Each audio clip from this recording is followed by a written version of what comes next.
Salam alaikum. Wa alaikum salam wa rahmatullahi wa barakatuh, akhi. Ça va bien? Alhamdulillah, alhamdulillah.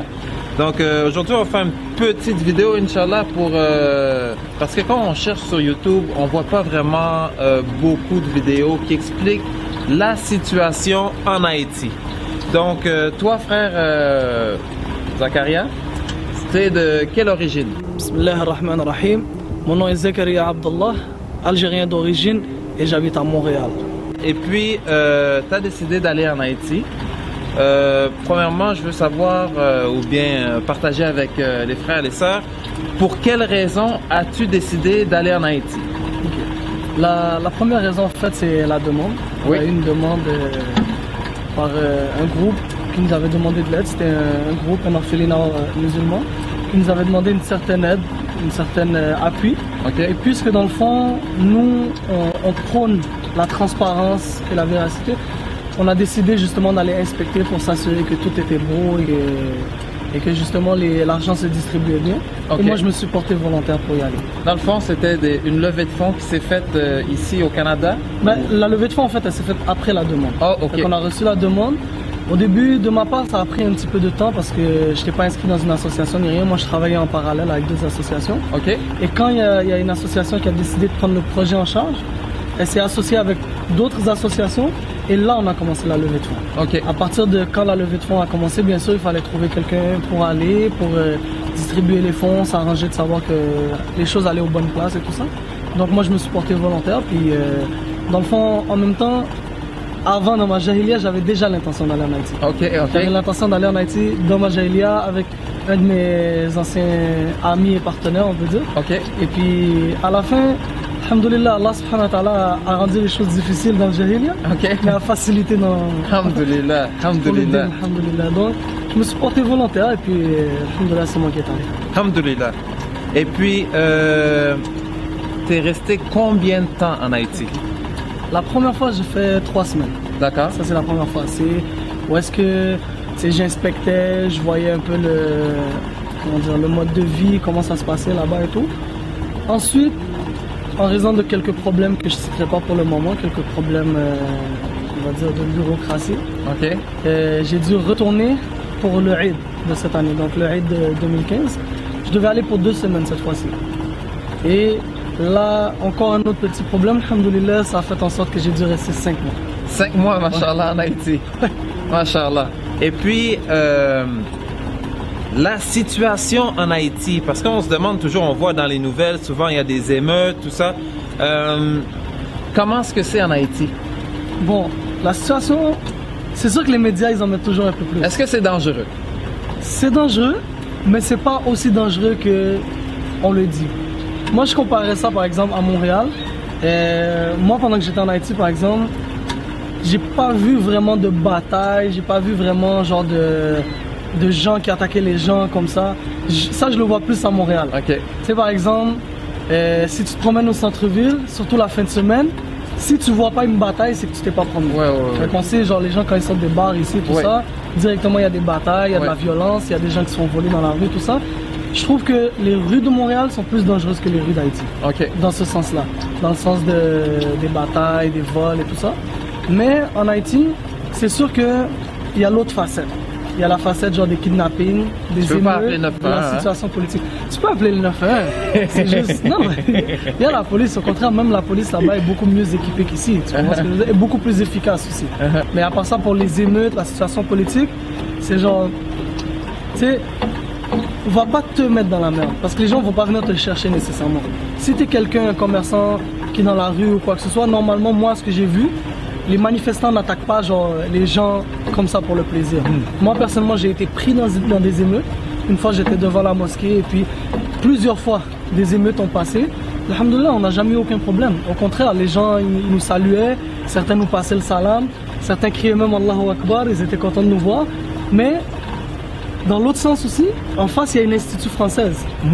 Puis beaucoup d'Haïtiens sont encore rancuniers de ce que la France a fait à Haïti.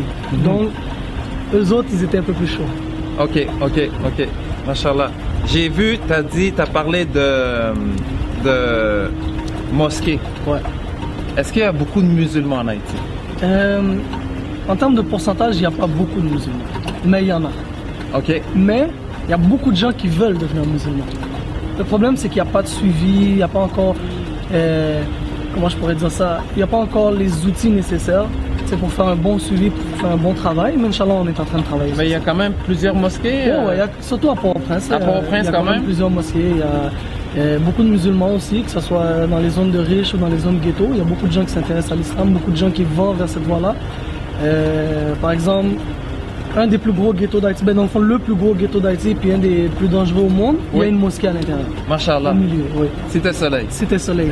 Masha'Allah. Elle est située dans Cité Soleil 2. Et puis, moi personnellement, je suis allé. J'ai jamais eu de problème. Pourtant, c'est considéré comme un des ghettos les plus dangereux au monde. Moi, j'ai jamais eu de problème. Alhamdoulilah.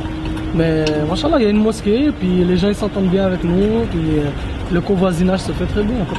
Alhamdoulilah. Alhamdoulilah. Donc aussi, normalement, je pense pas, t'as pas eu peur non plus en Haïti. Mais t'es pas supposé d'avoir peur. Tu sais, en partant, c'est comme... Moi, je suis un gars, je sais que les médias mentent. En partant. Toi-même, t'as été victime de ça, on t'a effacé des vidéos sur tes anciens comptes YouTube et tout ça. Donc, tu sais, nous, on sait que les médias mentent. Tu sais, les médias, ils nous montrent beaucoup, puis ils veulent nous mettre la pression. Allez pas en Haïti, il y a des kidnappings, c'est code rouge, c'est ci, c'est ça. Écoute, si tu es là pour faire le khir, surtout nous, Inch'Allah, qu'Allah accepte nos actions. Amen. Surtout dans cette journée de pluie que les doigts sont acceptés. Inch'Allah, on demande à Allah subhanahu wa ta'ala d'accepter nos actions et de purifier nos cœurs. Amen. Nous, normalement, on y va fi sabilillah. On y va pour le khir, on y va dans le sentier d'Allah. Et comme les sahabis radhiyallahu anhu, eux, quand ils sortaient faire une action fi sabilillah, ils allaient avec l'intention de ne pas rentrer. Donc avec l'intention de, peu importe ce qui se passe, alhamdoulilah, qu'on rentre ou qu'on rentre pas. Donc nous aussi, on doit aller avec ces intentions-là. Dans le sens où, oui, des fois on peut aller dans des zones qui sont considérées dangereuses, mais pourquoi tu y vas? Si tu y vas pour Allah subhanahu wa ta'ala, t'es pas supposé d'avoir peur.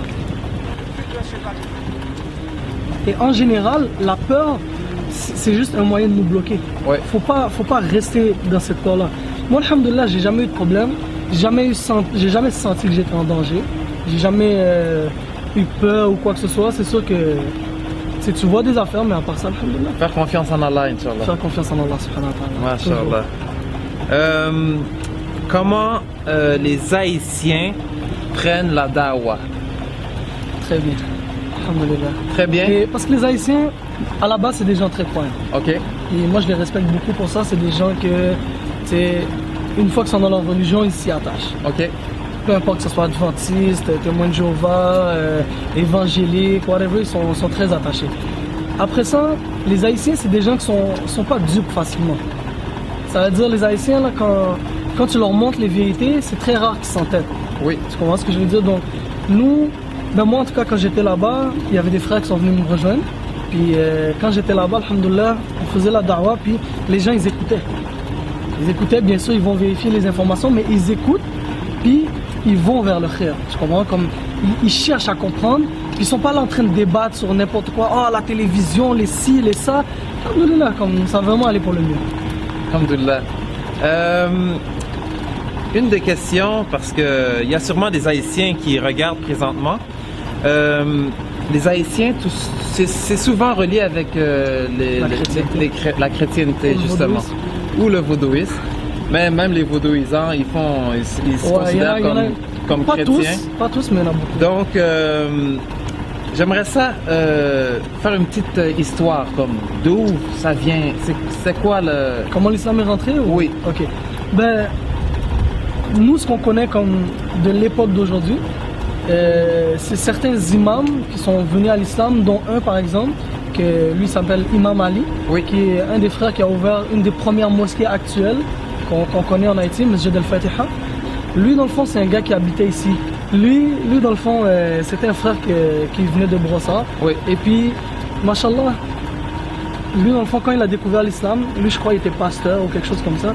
Et quand il a découvert l'islam, il est allé demander genre, à d'autres pasteurs, puis tout ça, c'est quoi ça? Puis il y a des contradictions dans la Bible, puis ci, puis ça. Puis là, il a découvert la vérité. Oui.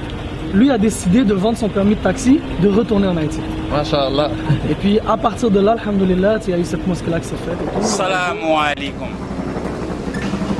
Je suis l'imam Abdul Al-Ali. Moi, j'étais au Canada. l'aime recevoir l'islam en 86 et tout de suite après, Allah subhanahu wa ta'ala voyait venir en Haïti comme annonciateur et avertisseur. Moi pas parler arabe, moi pas connaître grand chose dans l'islam, mais Allah c'est au moins clé du paradis. Clé du paradis, c'est Bismillahirrahmanirrahim, Alhamdulillahi Rabbil Alamin. C'est Kullu Allahu Ahad, Allahu Samad, Lam Yalid wa lam yulad wa lam yakul lahu kufuwan ahad. Il n'y a pas d'autre divinité qu'Allah. Il est l'unique créateur. C'est lui qui donne la vie et qui donne la mort. Allah, il est l'unique créateur, le grand créateur. Alors, je suis rentré en Haïti pour lui dire, il n'y a pas d'autre Dieu qu'Allah, et prophète Mohammed, sallallahu alayhi wa sallam, c'est le dernier et le sceau des prophètes. Si, de tout votre cœur, vous croyez en la ilaha illallah, vous prenez Sourate 112 sans aucune association by Allah subhanahu wa ta'ala, eh bien vous avez la clé du paradis, vous allez au paradis. Alhamdulillah wa rabbil alamin. C'est ça le message que j'ai apporté au peuple haïtien, c'est la ilaha illallah Muhammad Rasulullah sallallahu alayhi wa sallam. Alors que Dieu vous bénisse, mes frères du Canada, que Dieu, dans sa clémence, vous ouvre les yeux pour que tu puisses connaître l'islam comme ça doit. Que Allah bénisse nous et fait nos cadeaux d'intelligence pour comprendre l'islam. C'est pas terroriste, c'est l'islam. Alhamdulillah. Il y a eu des soldats américains qui se sont convertis à l'islam, qui ont ouvert une mosquée, eux autres aussi, en Haïti. Oh. Oui, donc, machallah, vraiment. On a découvert dernièrement que des grands personnages de l'histoire haïtienne étaient en fait des musulmans. Okay. Et quand on recherche, on trouve que ça c'est logique parce que les Haïtiens viennent d'Afrique. Oui. Et les pays d'où les Haïtiens sortent sont des pays actuellement et dans le passé généralement musulmans. Masha'Allah. Donc par exemple quand on parle de Boukman, on disait Boukman, l'homme du livre. Les Blancs le décrivaient comme un homme qui avait toujours un livre sur lui, un livre qui parlait d'une langue étrangère qui se lisait de gauche à droite, de droite à gauche. Tu comprends? Donc Al-Qur'an al-Karim se lit de droite à gauche dans la langue arabe. Et encore de ça, on disait Nel bois caïman ou bois caïman, il vit dans bois caïman. Mais les caïmans ils vivent pas dans les bois, puis il n'y a pas vraiment de caïmans en Haïti non plus. Tu comprends ce que je veux dire? Donc là, c'est là que il y a les gens ils voient que non, il y a des choses qui ne coïncident pas. Et puis là on retrouve une autre version qu'on dit Kai Imam non. La maison de l'imam. Tu comprends ce que je veux dire? Donc, il y a beaucoup de choses qui ont été découvertes. Ou par exemple, un autre qui s'appelle Toussaint l'ouverture. Oui. Dénommé Al-Fatah. Al-Fatah, quand on va dans l'arabe, Al-Fatah, c'est l'ouverture. Masha'Allah. Est-ce que tu comprends ce que je veux dire? Il y a eu beaucoup de choses. Il y a eu l'immigration des Syriens il y a très longtemps qui ont été tués par des dictateurs qui ont été là dans certaines époques et tout ça. Donc, alhamdoulilah, en général, comme l'islam était déjà là, puis tu le vois dans les habitudes et les mœurs des Haïtiens en général. Oui. Juste par exemple, quand les Haïtiens disent si Dieu le veut. Oui. Les chrétiens n'utilisent pas si Dieu le veut en général. Nous, on l'utilise, Inch'Allah. Inch'Allah. Si Dieu le veut. Puis les Haïtiens utilisent souvent ces termes-là et puis il y en a beaucoup d'autres encore. Donc, un Haïtien qui regarde la vidéo, normalement, parce que les gens, ils font toujours une différence. Ils disent l'islam, c'est la religion des Arabes. Non, jamais. Mais il doit prendre lui aussi l'appartenance à l'islam. Mais jamais de la vie, parce que directement avec le commencement de l'islam, Bilal al-Habashi. Oui.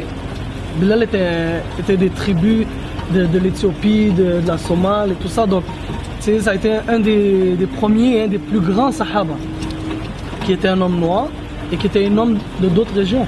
Et nous, on considère l'islam comme une religion très ancienne. Et l'islam, par exemple, ça ne commence pas du prophète Mohammed, alayhi salam. On parle par exemple du prophète Moïse. Oui. Le prophète Moïse, que lui aussi était un prophète reconnu comme étant noir dans la religion islamique. Le prophète Jésus.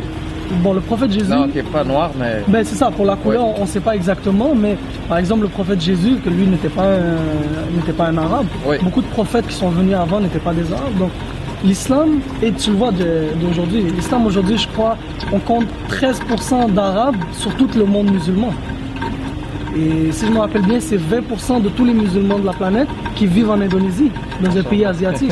Donc, on est loin d'être une religion arabe, très très loin.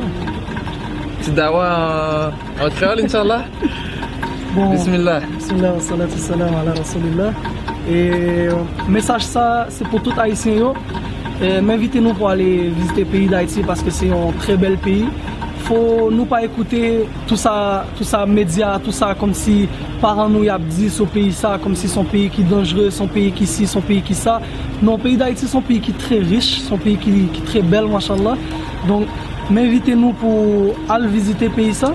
Et il y a un autre bagage, m'invitez-nous pour aller prendre information sur l'islam.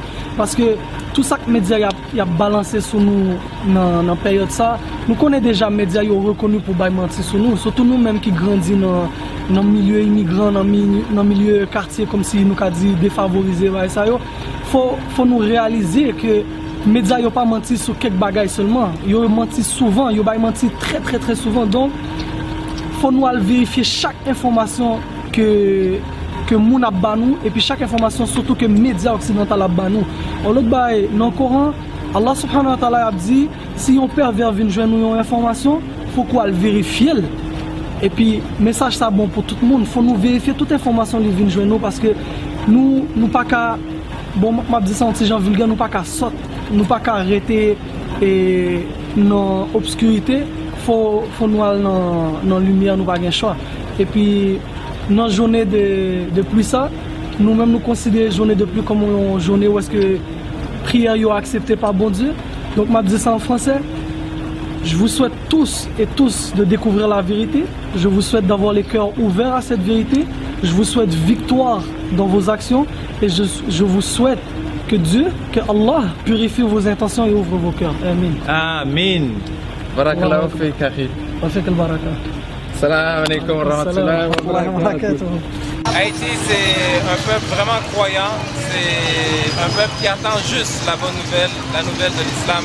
Ils ont leurs cœurs sont ouverts à apprendre sur la religion, donc il manque juste des gens pour venir faire la dawa. Il leur manque des livres, il leur manque des gens avec la science ils sont assoiffés vraiment de dîn. Donc, alhamdulillah, ça se passe bien. Et puis, j'invite plus de frères à venir faire la dawa, Inch'Allah, en Haïti. Salam alaikum wa rahmatullahi wa barakatuh. Michael, vous aimez l'islam? Good for you and it's good for me. They bring light to those who cannot see. Brothers with sincerity. Mustaqim TV. Mustaqim TV.